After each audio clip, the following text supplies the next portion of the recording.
jogos de terror. Se você já me conhece há um tempo, sabe que esse é um dos gêneros que eu mais amo. Mesmo que durante qualquer gameplay médio eu tenha 7 paradas cardíacas e grite feito uma garotinha. Porém, infelizmente, nessa terra de meu Deus que vivemos, ainda existem os famosos ratos. Pessoas que não se importam em estragar totalmente a experiência para outras pessoas, contanto que ela tenha lucro com isso. E então, por conta disso, eu já peço que você se sente na sua melhor cadeira, desligue as luzes do seu quarto, deixando aquele climinha Dark Fantasy, já que hoje o vídeo é sobre ele, o tumor que não decide se é maligno ou benigno na comunidade de jogos de terror. Hoje o vídeo é sobre Mascot Horrors.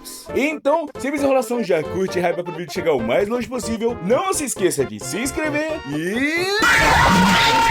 Daí você me pergunta: Alvarales, qual é o jogo que mais te causa medo? Sem sombra de dúvidas, tentar jogar banco imobiliário com os meus amigos, já que não existe situação mais aterrorizante do que você não poder xingar o pessoal por conta que eles decidem socializar em vez de jogar a merda dos dados. Porém, se você também percebeu, atualmente o mercado de jogos mais pro ramo do mainstream tá ficando cada vez mais saturado, com vários jogos puxando uma estética forçada pra vender pro público infanto-juvenil, que quando você tentar descobrir uma comunidade do jogo que você virou fã recentemente, você descobre que toda aquela fanbase é feita por um público infantil que vai te chamar de velho boomer porque você não entendeu a complexidade da lore do joguinho de terror de 30 minutos. Porém, para entendermos melhor de como a nossa comunidade amada chegou nesse ponto lamentável, é importante eu entregar ele aos senhores. Lo devido contexto.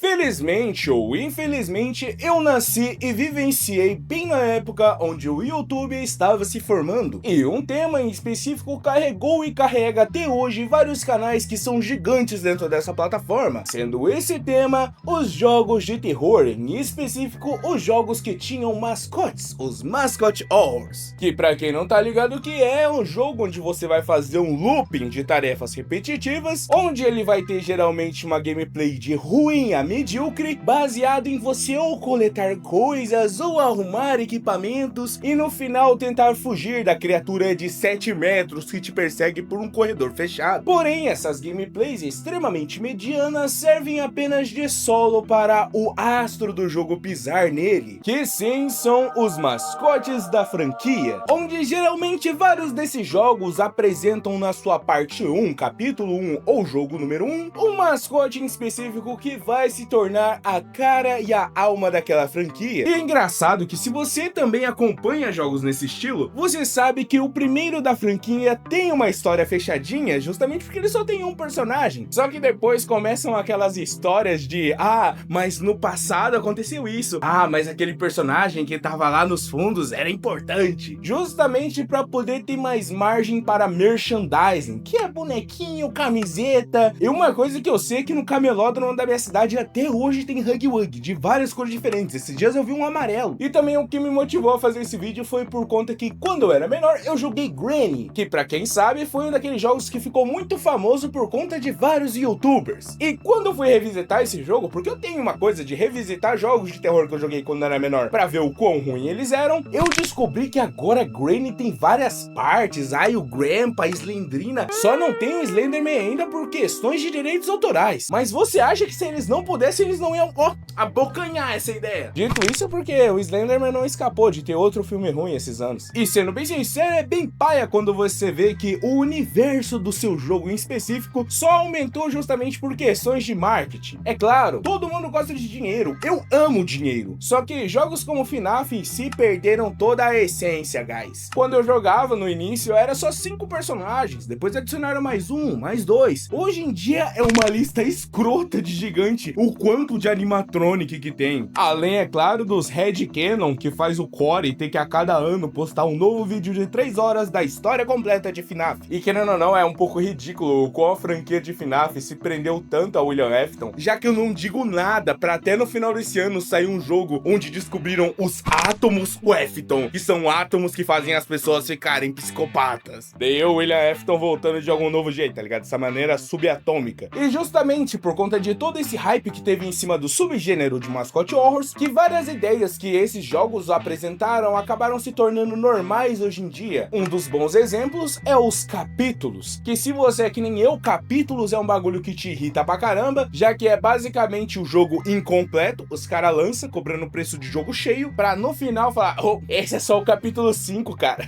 ainda vai sair mais 12. E pô, tem alguns jogos que eu até entendo seguir esse módulo de capítulos, sendo um deles mesmo o próprio Pop Playtime, já que, querendo ou não, todos os capítulos são bem feitos, tá ligado? Você entende que teve um certo cuidado, e querendo ou não, a empresa de Pop Playtime, como tem em grande parte o seu público infantil, sabe que se a galerinha do TikTok esperar mais de 3 meses, eles vão esquecer totalmente do jogo. Então sempre eles têm que estar fermentando a comunidade e mostrando alguma coisa nova, mesmo que seja uma história totalmente trágica de um personagem que teve que consumir outras para continuar vivo, e hoje em dia serve apenas para fazer artes no Holy Street 4. Porém, um jogo que pega essa estética de capítulos e mostra da maneira mais mercenária e porca possível é Garden of Banban, que, como todo mundo sabe, é um grande meme dentro dessa comunidade, porque, mano, nada me tanca que esse jogo vai ser minimamente aceitável algum dia pra sociedade. Sendo bem sincero, gurizada, meu computador não é ruim, tá ligado? Eu consigo fazer muita coisa boa nele ainda. Esses dias pra gravar esse vídeo aqui mesmo, eu peguei e joguei GTA V Online. Garden of Banban 1 é tão mal otimizado que o meu PC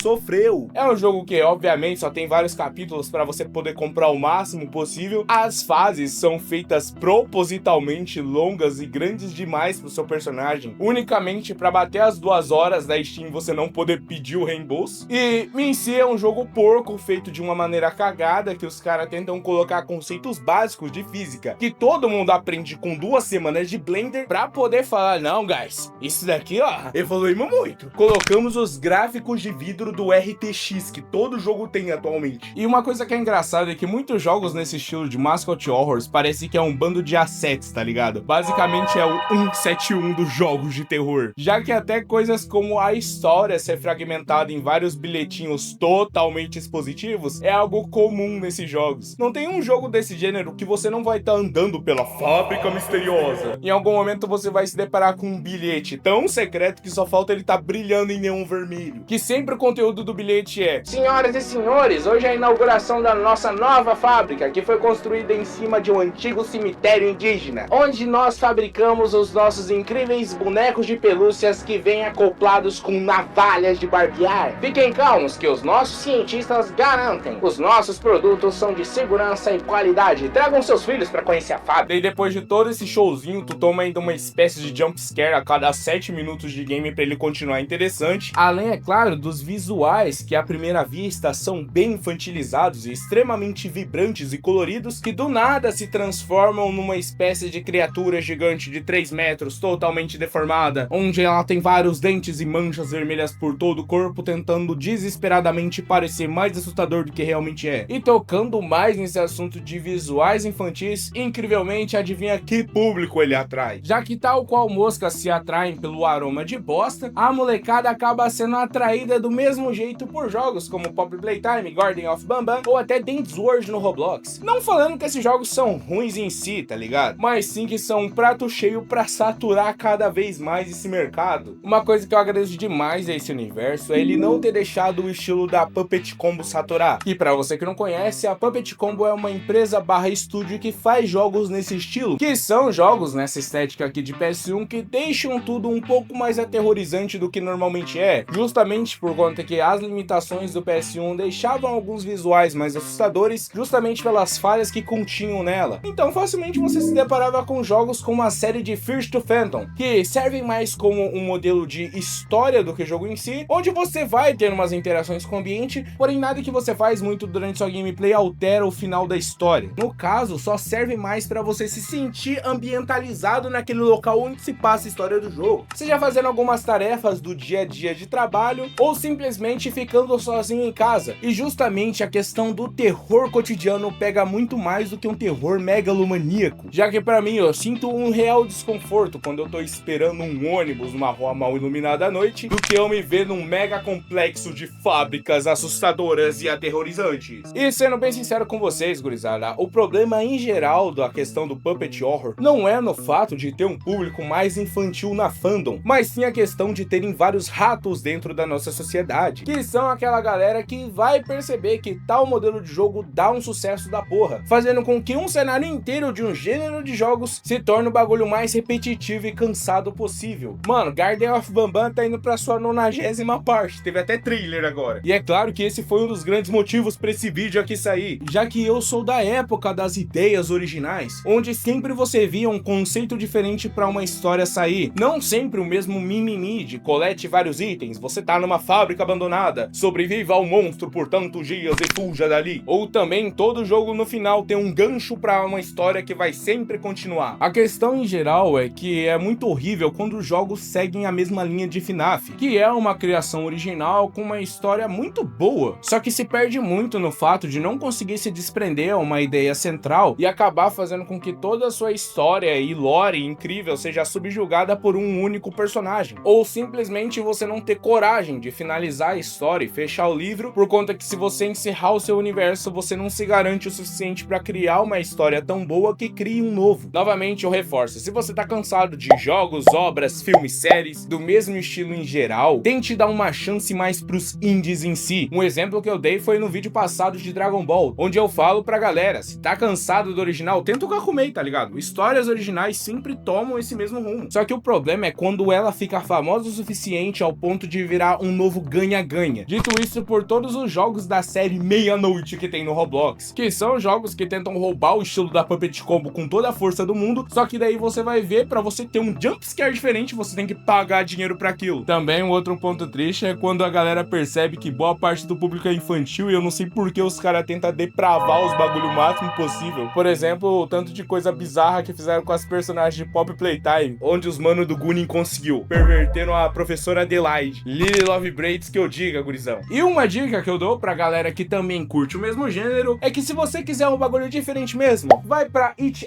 Isle. Não é um ad, infelizmente, mas lá você encontra várias ideias novas que surgem o tempo todo. Os meus jogos favoritos nessa estética eu pego pra aquele lado, tá ligado? Várias ideias interessantes que esses jogos mega famosos, gigantes pegam, saem diretamente de lá e muitas vezes você vai encontrar um jogo de um cara que postou 3 anos antes e que tá sendo usado hoje em dia no seu Puppet Horror padrão. E eu falo, cara, se você der 30 minutinhos de pesquisa, você não vai se arrepender pelo resto do seu dia. Mas e vocês? Qual jogo que era o favorito na sua infância nesse gênero de terror? E quando você foi revisitar, você viu que hoje em dia o bagulho tá totalmente cheio de anúncio monetizado ou adicionaram 70 mil novos personagens pra poder farmar mais em cima? Manda aqui nos comentários que eu vou tá amando ler e vou saber que eu não fui o único que passei por essa infelicidade. Um agradecimento especial aos membros Bruno Diego, Demiurgo, Kurtz9992, Cheio, Lucas Cadeira e Fandunei 653. Vocês são muito foda e apoiam muito o canal a continuar. Eu vou ficando por aqui. Curte, hype, aproveite chegar o mais longe possível. Olhe debaixo da sua cama. Meu nome é Alvaralhos e fui!